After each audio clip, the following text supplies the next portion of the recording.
महाभारत भाग 12 द्रौपदी स्वयंवर। जिस समय पांडव एकचक्रा नगरी में ब्राह्मणों के वेश में जीवन बिता रहे थे, उन्हीं दिनों पांचाल नरेश की कन्या द्रौपदी के स्वयंवर की तैयारियां होने लगीं। एकचक्रा नगरी के ब्राह्मणों के झुंड पांचाल देश के लिए रवाना हुए। पांडव भी उनके साथ ही हो लिए। पांचों भाई माता कुंती के साथ किसी कुम्हार की झोंपड़ी में आ टिके। पांचाल देश में भी पांडव ब्राह्मण वेश ही धारण किए रहे, इस कारण कोई उनको पहचान न सका। स्वयंवर मंडप में एक वृहदाकार धनुष रखा हुआ था, जिसकी डोरी तारों की बनी हुई थी। ऊपर काफी ऊंचाई पर एक सोने की मछली टंगी हुई थी। उसके नीचे एक चमकदार यंत्र बड़े वेग से घूम रहा था। राजा द्रुपद ने घोषणा की थी कि जो राजकुमार पानी में प्रतिबिंब देखकर उस भारी धनुष से तीर चलाकर ऊपर टंगे हुए निशाने मछली को गिरा देगा, उसी को द्रौपदी वरमाला पहनाएगी। इस स्वयंवर के लिए दूर दूर से अनेक वीर आए हुए थे। मंडप में सैकड़ों राजा इकट्ठे हुए थे, जिनमें धृतराष्ट्र के 100 बेटे, अंग, नरेश, कर्ण, श्री कृष्ण, शिशुपाल, जरासंध आदि भी शामिल हुए थे। दर्शकों की भी भारी भीड़ थी। राजकुमार धृष्टद्युम्न घोड़े पर सवार होकर आगे आया। उसके पीछे हाथी पर सवार द्रौपदी आई। हाथ में फूलों का हार लिए हुए राजकन्या हाथी से उतरी और सभा में पदार्पण किया।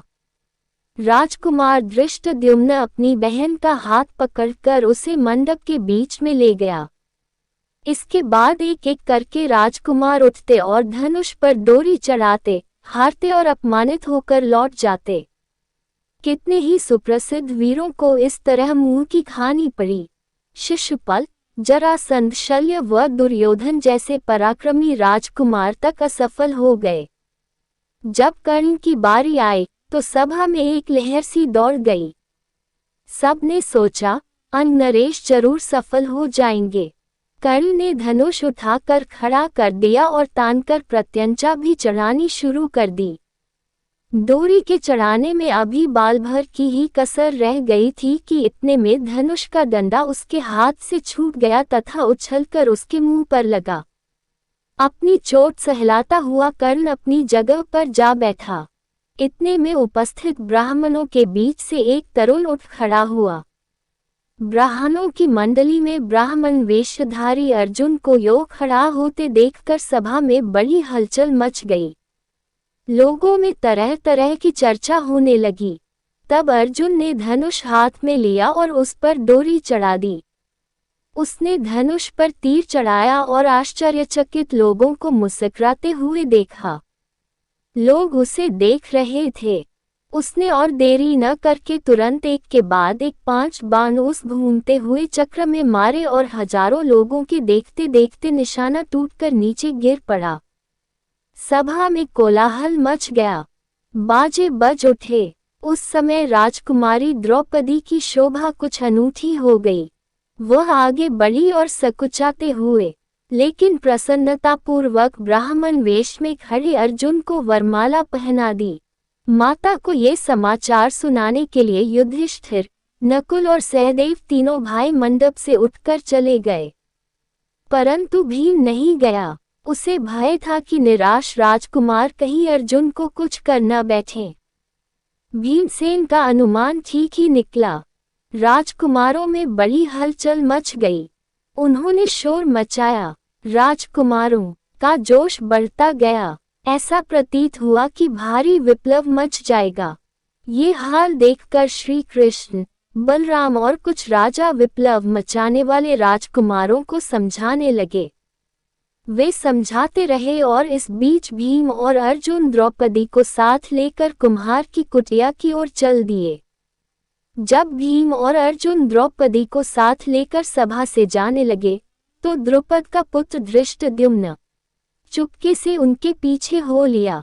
कुम्हार की कुटिया में उसने जो देखा उससे उसके आश्चर्य की सीमा न रही।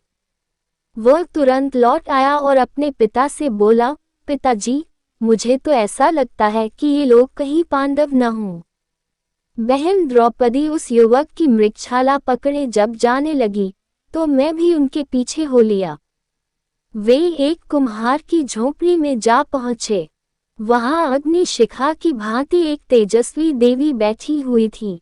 वहां जो बातें हुईं, उनसे मुझे विश्वास हो गया कि वह कुंती देवी ही होनी चाहिए। तब राजा द्रुपद के बुलावा भेजने पर पांचों भाई, माता कुंती और द्रौपदी को साथ लेकर राजभवन पहुंचे। युधिष्ठिर ने राजा को अपना सही परिचय दे दिया, ये जानकर कि ये पांडव हैं। राजा द्रुपद फूले न समाये। उनकी इच्छा पूरी हुई। महाबली अर्जुन मेरी बेटी के पति हो गए हैं, तो फिर द्रोणाचार्य की शत्रुता की मुझे चिंता नहीं रही। यह विचार कर उन्होंने संतोष की सांस ली। मां की आज्ञा और सबकी सम्मति से द्रौपदी के साथ पांचों पांडवों का विवाह हो गया। महाभारत भाग 13। द्रौपदी के स्वयंवर में क्या क्या हुआ था। द्रौपदी के स्वयंवर में जो कुछ हुआ था, उसकी खबर जब हस्तिनापुर तो बड़े हुए। धृतराष्ट्र का प्राचीतो विदुर बोलन को स्वयंवर में अर्जुन में प्राजा किया है। पांचों भाइयों ने विधिपूर्वक साथ ब्याह लिया है और पूर्वक द्रौपदी के साथ पद के यहाँ कुशल से हैं। ये सुनकर धृतराष्ट्र हर्ष प्रकट करते हुए बोले, भाई विदुर, तुम्हारी बातों से मुझे असीम आनंद हो रहा है। राजायचेत की बेटी हमारी बहू बन गई है, ये बड़ा ही अच्छा हुआ। उधर दुर्योधन को जब मालूम हुआ कि पांडवों ने लाख के घर की भीषण आग से किसी तरह बचकर और 1 बरस तक कहीं छिपे रहने के बाद अब पराक्रमी पांचाल राज की कन्या से ब्याह कर लिया है और अब वे पहले से भी अधिक शक्तिशाली बन गए हैं, तो उनके प्रति उसके मन में ईर्ष्या की आग और अधिक प्रबल हो उठी। दबा हुआ वैर फिर से जाग उठा। दुर्योधन और दुशासन ने शकुनी को अपना दुखड़ा सुनाया, मामा अब क्या करें। अब तो द्रुपद कुमार धृष्टद्युम्न और शिखंडी भी उनके साथ ही बन गए हैं। उसके बाद कर्ण और दुर्योधन धृतराष्ट्र के पास गए और एकांत में उनसे दुर्योधन ने कहा, पिताजी, जल्दी ही हम ऐसा कोई उपाय करें जिससे हम सदा के लिए निश्चित हो सकें। धृतराष्ट्र ने कहा, बेटा, तुम बिल्कुल ठीक कहते हो, तुम ही बताओ अब क्या करना चाहिए। दुर्योधन ने कहा, तो फिर हमें कोई ऐसा उपाय करना चाहिए जिससे पांडव यहाँ आए हो। नहीं, क्योंकि यदि वे इधर आए तो जरूर राज्य पर भी अपना अधिकार जमाना चाहेंगे। इस पर कर्ण को हंसी आ गई। उसने कहा, दुर्योधन, अब 1 साल बाहर रहने और दुनिया देख लेने से उन्हें काफी अनुभव प्राप्त हो चुका है। एक शक्ति संपन्न राजा के यहाँ उन्होंने शरण ली है, इस पर उनके प्रति तुम्हारा वैरभाव उनसे छिपा नहीं है, इसलिए छल प्रपंच से अब काम नहीं बनेगा। आपस में फूट डालकर भी उनको हराना संभव नहीं। राजा द्रुपद धन के प्रलोभन में पड़ने वाले व्यक्ति भी नहीं हैं। लालच देकर उनको अपने पक्ष में करने का विचार बेकार है। पांडवों का साथ वे कभी नहीं छोड़ेंगे। द्रौपदी के मन में पांडवों के प्रति घृणा पैदा हो ही नहीं सकती। ऐसे विचार की ओर ध्यान देना भी ठीक नहीं है। हमारे पास केवल एक ही उपाय रह गया है और वह ये है कि पांडवों की ताकत बढ़ने से पहले उन पर हमला कर दिया जाए। कर्ण तथा अपने बेटों की परस्पर विरोधी बातें सुनकर धृतराष्ट्र इस बारे में कोई निर्णय नहीं ले सके। वे पितामह भीष्म तथा आचार्य द्रोण को बुलाकर उनसे सलाह मशविरा करने लगे। पांडु पुत्रों के जीवित रहने की खबर पाकर पितामह भीष्म के मन में भी आनंद की लहरें उठ रही थीं। भीष्म ने कहा, बेटा, वीर पांडवों के साथ संधि करके आधा राज्य उन्हें दे देना ही उचित है। आचार्य द्रोण ने भी यही सलाह दी। अंग नरेश कर्ण भी इस अवसर पर धृतराष्ट्र के दरबार में उपस्थित था। पांडवों को आधा राज्य देने की सलाह उसे बिल्कुल अच्छी न लगी। दुर्योधन के प्रति कर्ण के हृदय में अपार स्नेह था। इस कारण द्रोणाचार्य की सलाह सुनकर उसके क्रोध की सीमा न रही।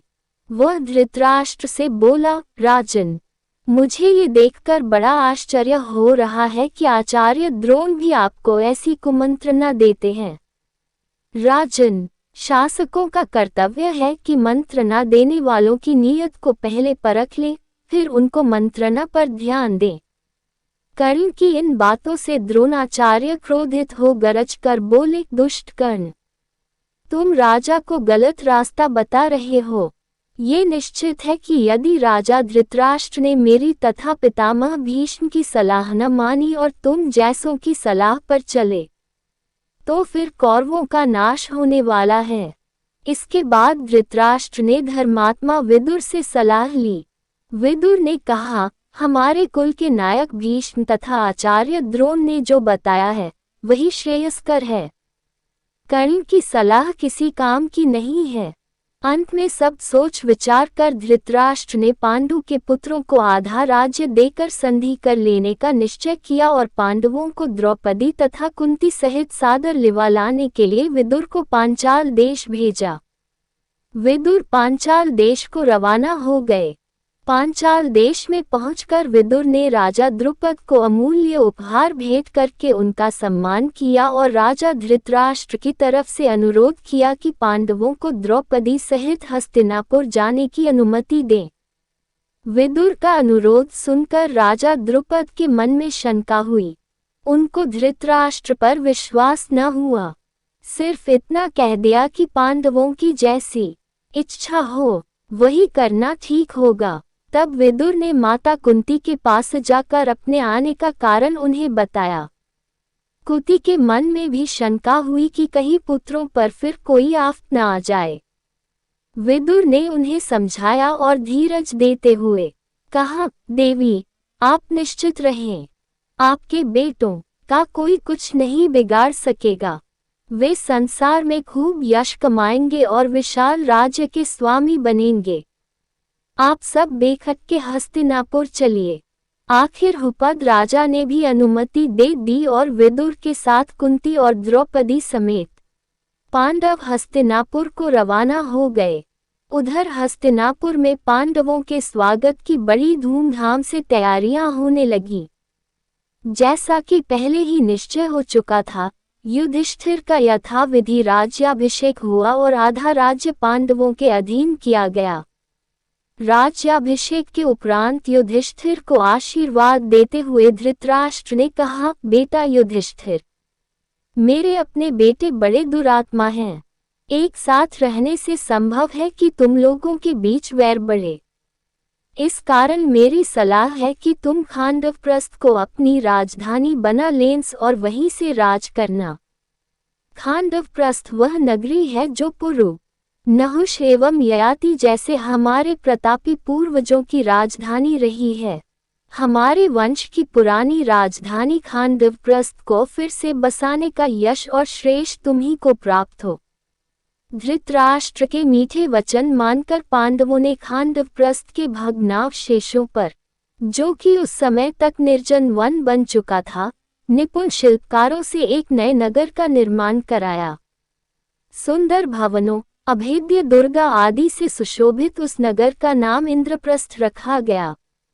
इंद्रप्रस्थ की शान एवं सुंदरता ऐसी हो गई कि सारा संसार उसकी प्रशंसा करते न थकता था।